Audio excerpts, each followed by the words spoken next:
ভিভ্যাস কি না করছে এই জিনিসটার জন্য দিনে রাত বানাইছি রাত্রে দিন বানাইছি না খাইয়া না ঘুমাইয়া গেমের পিছনে সময় দিয়া কন্টেন্ট তৈরি করছি এডিট করছি আমি কখনো ভাবিও নাই এই বিষয় নিয়ে আমারও একটা ভিডিও তৈরি করতে হবে। আমি ওই সকল ভিভেস ইউটিউবারদেরকে খুব ঘৃণা করি যারা মডারেটরকে বলেছিল আমরা একটার জায়গায় 5টা ভিডিও আপলোড করব, নতুনদেরকে ভিভেস দেওয়ার দরকার নেই। সারা জীবন মনে থাকবে ভাই। অনেকগুলো কন্টেন্ট ক্রিয়েটরে দেখলাম অভিযোগ করতেছে বিবেস ইউটিউবাররা নাকি তাদের নামে বদনাম করছে, সেজন্য তারা বিবেস পায় নাই। তো যারা এইসব কথা বলতাছে তাদের কাছে কি কোনো প্রুফ আছে? আমি ডাইরেক্ট চ্যালেঞ্জ দা বলতে পারবো এমন কোনো কথা ফ্রি ফায়ারের কোনো বিবেস ইউটিউবার গ্রুপের মধ্যে বলে না। তো হ্যালো হোয়াটসঅ্যাপ ভাই ব্রাদার, কেমন আছো তোমরা? তোমাদের সাথে আছি আমি আজকে আসলে তোমরা দেখছো সেটিভ ক্লাব অফিসিয়াল ইউটিউব চ্যানেল। তো আজকের ভিডিওটা কি নিয়ে হতে যাচ্ছে ইন্ট্রো এবং থাম্বনেল দেখে তো বুঝতেই পারছো। তো আজকের ভিডিওতে তোমাদেরকে এমন কিছু টপিক নিয়ে আলোচনা করবো যেগুলো দেখলে তোমাদের গাও শিংড়ে উঠবে। কেন নতুনদেরকে বিবেচ দেওয়া হলো না, কেন নতুনরা বিবেচ পেলো না, আর পুরাতনরা কি করেছে এমন যে যার জন্য নতুনরা বিবেচ পেলো না। তো সবকিছু আজকে রিভিল করে দিব তোমাদের মাঝখানে। তো চলো ছোট্ট একটা ইন্টার মাধ্যমে তোমাদেরকে একটা কথা মনে করিয়ে দিই আর আজকের ভিডিওটা শুরু করা যাক।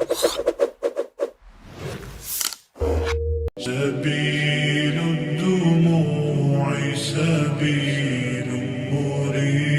তো দেখো ভাই ব্রাদার, আমরা কিন্তু অনেকদিন ধরে দেখতে পাচ্ছি যে ভীমের মধ্যে নতুন একটা কন্ট্রোভার্সিটি চলছে, যেটা হচ্ছে বিবেচ কন্ট্রোভার্সিটি। তো এখানে কি, এখানে একটা লোক কত পরিমাণ কষ্ট পেলে, যে বিবেচের জন্য কতটা পরিমাণ কষ্ট পেলে সে ভিডিওতে এসে কান্না করে বলতে পারে যে আমাদেরকে কি অপরাধ ছিল, আমাদেরকে কেন বিবেচ দেওয়া হলো না। তো চলো এই ভিডিওটা দেখে আসি। আমি ওই সকল ভিভেস ইউটিউবারদেরকে খুব ঘৃণা করি যারা মডারেটরকে বলেছিল আমরা একটার জায়গায় 5টা ভিডিও আপলোড করব, নতুনদের তাদের কাছে কি কোনো প্রুফ আছে? আমি ডাইরেক্ট চ্যালেঞ্জ দা বলতে পারবো এমন কোনো কথা ফ্রি ফায়ারের কোনো বিবেস ইউটিউবার গ্রুপের মধ্যে বলে না। সত্যি কথা হলো ওরা ফ্রি ফায়ার চাইরা এখন টাকার লোভে সবজি দিতে গেছে। হ্যাঁ আমি মানলাম সে মিথ্যা কথা বলতেছে, সবাই মিথ্যা কথা বলতেছে, খালি তোমরা বিবেচ যারা কন্টেন্ট ক্রিয়েটর আছো তারাই বলতেছে সত্য কথাটা। তাদের কি বিবেচ নেওয়ার কি যোগ্যতা ছিল না? তাদের কি সাবস্ক্রাইবার কম নাকি তাদের ভিউ কম? তোমরা কি মডারেটরদের সাথে কিন্তু 5 মিনিট 10 মিনিট কথা বলে দিতে বলে না তাদেরকে? তারা নতুন কন্টেন্ট ক্রিয়েটর, তাদের মনে একটু শান্তির দরকার। তোমরা কোনো কথা বলিয়ে দাও, তো তোমরা 2-3 বার ফর্ম দিয়ে দিচ্ছ।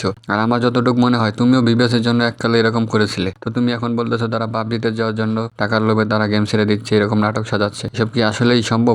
তোমাদেরকে আমি প্রুফ দেখিয়ে দিচ্ছি, এই ভিডিওতে তোমাদেরকে প্রুফ দেখাবো। এই দেখো, এই ভিডিওটা দেখো, তাহলে তোমরা বুঝতে পারবে যে কি আসলে। মানে তোমরা কি মনে করো যে তোমরা আন্দোলন করে তোমরা গেরিনাকে মানে ফ্রি ফায়ারকে বাংলাদেশ থেকে উধাও করে দিতে পারবা?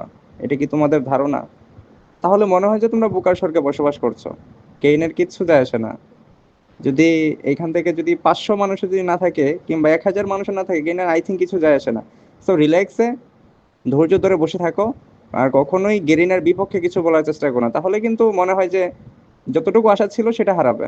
তো আশা করছি তোমরা মনোযোগ দিয়ে পুরো ভিডিওটাই শুনেছো। তো একটা মডারেটরের মুখ থেকে এই কথাটা কিন্তু মানায় না। সে মডারেটর, সে বলতেই পারে, সে সান্ত্বনা দিতে পারে। সে কি বললো যে গেরিনার কোনো কিছুই সেরা যায় না। গেরিনার কি সেরা যাবে ভাই? তোমরা তো আসল দালাল। তোমাদের জন্য তো এই নতুন কন্টেন্ট ক্রিয়েটররা ভিউয়ার্স পাচ্ছে না। তোমরা কি বললে এখানে যে 500-1000 চলে গেলে কোনো সমস্যাই হবে না। তো হ্যাঁ ভাই, 500-1000 চলে গেলে তখন তোমাদের সমস্যা হবে না। তোমাদের যা কামিয়ে নিও তোমরা কামিয়ে নিয়েছো। এখন গেমাররা চলে গেলে কি, না চলে গেলে কি, তোমরা এখন কামিয়ে নিয়েছো, তোমরা এখন বসে বসে খাবে। আর নতুন কন্টেন্ট ক্রিয়েটর যারা আছে তারা এখন কি করবে? তারা পাবজিতে তো যাবেই। পাবজিতে তারা যাবে না, তারা আন্দোলন করবে না? তারা বিবেচ না ফেলে তারা আন্দোলন করবে। শুধু এইটাই না, আরো তোমাদেরকে আরো প্রুফ দেখাচ্ছি। আরো প্রুফ দেখো, এই দেখো, এই ভিডিওটা দেখো, তাহলে বুঝতে পারবা।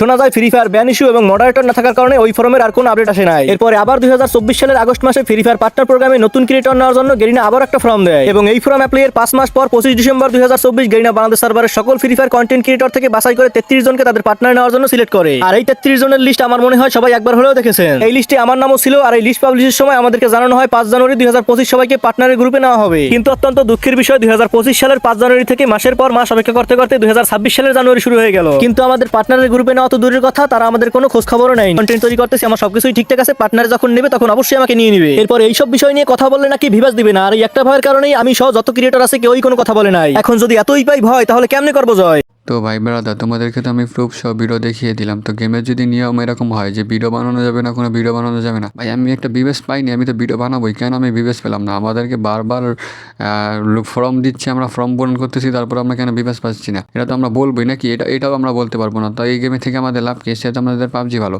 তো আমরা এখন পাবজি খেলবো। আর পাবজিতে চলে গেছে তারা নাকি টাকা লোভে গেছে। ভাই হ্যাঁ ভাই, প্রসঙ্গ যদি টাকার কথা ওঠে তাহলে ভাই টাকাই সেরা। আমাকে যদি 10,000 টাকা দেয় এখন পাবজিতে যাওয়ার জন্য, আমি এখন পাবজিতে চলে যাবো ভাই। তো সেটা বড় বিষয় না। তো নতুন যারা ক্রিয়েটর আছো বা নতুন কন্টেন্ট যারা গেমার আছো, তারা এখন ভাই তোমরা এই গেম বাদ দাও ভাই, অন্য কোনো গেমে যাও। হয়তো আমার এই ভিডিওটা স্টেক দিয়ে উড়িয়ে দিতে পারে গেরিনা কোম্পানি বা গেরিনা। তো তোমরা এই ভিডিওটা ডাউনলোড দিয়ে রেখো আর বেশি বেশি শেয়ার করে সবার কাছে পৌঁছে দিও।